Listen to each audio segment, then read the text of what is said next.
అమరావతి ఆంధ్రుల రాజధాని అంటూ విజయవాడ రాజధానిగా చేస్తానన్న చంద్రబాబు ఆ తర్వాత ఆల్రెడీ ఉన్న అమరావతి కాకుండా కొత్తగా అమరావతి నగరాన్ని సృష్టిస్తానంటూ అందుకోసం 29 గ్రామాలను సిఆర్డీఏ పరిదంత అమరావతి అని చెప్పి ఆ తర్వాత ఆ 29 గ్రామాలకే అమరావతిని పరిమితం చేశారు. అదే రాష్ట్ర రాజధాని అన్నారు. ఆ తర్వాత అది వర్కౌట్ కాలేదు. అది పక్కన పెడితే ఇప్పుడు కొత్త కాన్సెప్ట్ నడుస్తున్నది. ఏంటయ్యా అంటే ఇటు జగన్ వచ్చేటప్పటికి పేరుకి 3 రాజధానులు అన్నాడు. ఇప్పుడు 3 రాజధానులు అనే పదాన్ని వాడకుండా విశాఖ నుంచి విశాఖ అని చెప్తున్నా. నేను ఇంతకుముందు కూడా చెప్పాను, దానికి సంబంధించి ఉద్దేశం అదే అన్నటువంటి. అయితే ఇప్పుడు కీలకమైనటువంటి అంశం, మరొక ప్రధానమైనటువంటి అంశం వచ్చినటువంటిది ఏంటయ్యా అంటే ఏదైతే ఇప్పుడు వస్తున్నటువంటి వ్యవహారం ఇది కాంగ్రెస్ పార్టీ ఏమంటుంది, ఏం చేశారు 3 రాజధానులు అన్నటువంటి పాయింట్ ఇప్పటిదాకా అడుగుతూ వచ్చింది. బట్ ఇప్పుడు కాంగ్రెస్ పార్టీ వచ్చేటప్పటికి తను జూన్ జూలైలో తిరుపతి రాజధానికి పునాది రాయి వేస్తాం, దేశానికి మంచి ప్రాధాన్యత ఇస్తామంటూ చేసినటువంటి ప్రకటన కొంత కీలకమైనటువంటిది. అది చేసినటువంటి ఆయన మాజీ కేంద్ర మంత్రి, అట్లాగే తిరుపతికి సంబంధించి ఎంపీగా అధిక సార్లు గెలిచినటువంటి చింతామోహన్ గారు చేసినటువంటి వ్యాఖ్యలు అన్నటువంటిది ఇందులో కీలకమైనటువంటి వ్యవహారం కింద వచ్చింది. గతంలో ఎప్పుడూ లేనటువంటిది ఇక్కడ కొత్త పదాన్ని ఆయన వాడారనమాట. ఒకసారి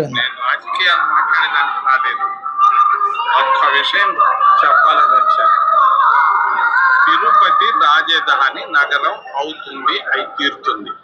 నేను ఈ మధ్య ఢిల్లీకి వెళ్ళాను, జాతీయ నాయకులను దాదాపుగా కలిశాను. తప్పకుండా రాబోయేటువంటి జూలై ఆగస్టులో తిరుపతికి పునాది రాయి వేయించే బాధ్యత నేను తీసుకుంటున్నాను. ఇది వ్యక్తిగత నిర్ణయం.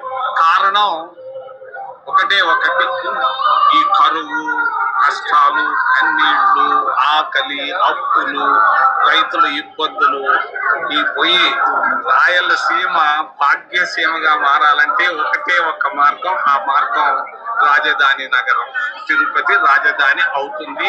ఇది 70 సంవత్సరాల నాడు ఎన్జి రంగా గారు వచ్చినటువంటి ఆలోచన, ఆ స్ఫూర్తి ఈ రోజు తప్పకుండా నెరవేరుతుందన్న విశ్వాసం, ఆత్మవిశ్వాసం నాలో ఉంది. నాలో కూడా కొంతమంది వ్యతిరేకిస్తున్నారు.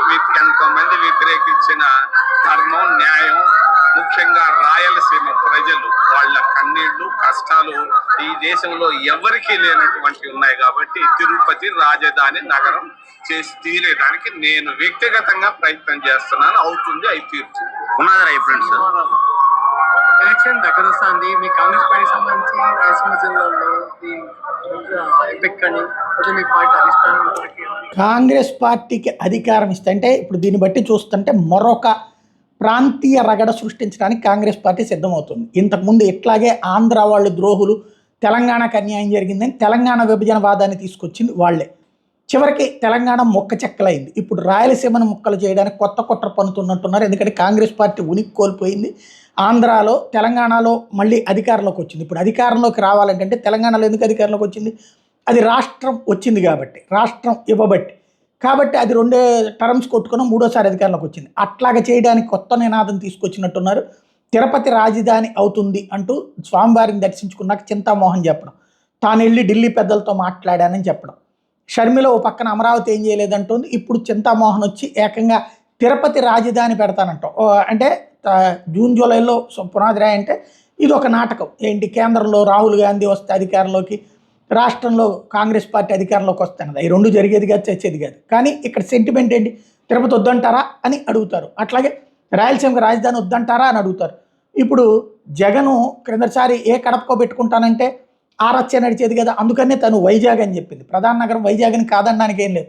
కేవలం అమరావతి పోతుందన్న ఉద్దేశంతో వైజాగ్ కాదన్నారు. కానీ వైజాగ్ కంటే మంచి సిటీ చెప్పలేము. కాబట్టి ఇప్పుడు తిరుపతి అన్నటువంటిది ఆధ్యాత్మిక సెంటిమెంట్ తీసుకొస్తే భారతీయ జనతా పార్టీని కూడా ఇరకాటంలో పెట్టడం అన్నటువంటి, తద్వారా లేకపోతే రాయలసీమ వాదాన్ని మరొకసారి రెచ్చగొట్టడానికి. ఎందుకంటే ఇప్పుడు జగన్ రెడ్లకు ఎక్కువ ఇవ్వట్లేదు అక్కడ సీట్లు, అట్లాగే చంద్రబాబు రెడ్లకు ఇవ్వట్లేదు, అక్కడ బీసీలకు ఇస్తున్నారు. కాబట్టి రెడ్లలో రగులుతున్నటువంటి కోపాన్ని, కసిని భవిష్యత్తులో ఏమైనా సొమ్ము చేసుకోవడానికి, రాయలసీమ ప్రత్యేకవాదాన్ని తీసుకోవడానికి ఇది ఆరంభమేమో అనిపిస్తోంది చూస్తుంటే.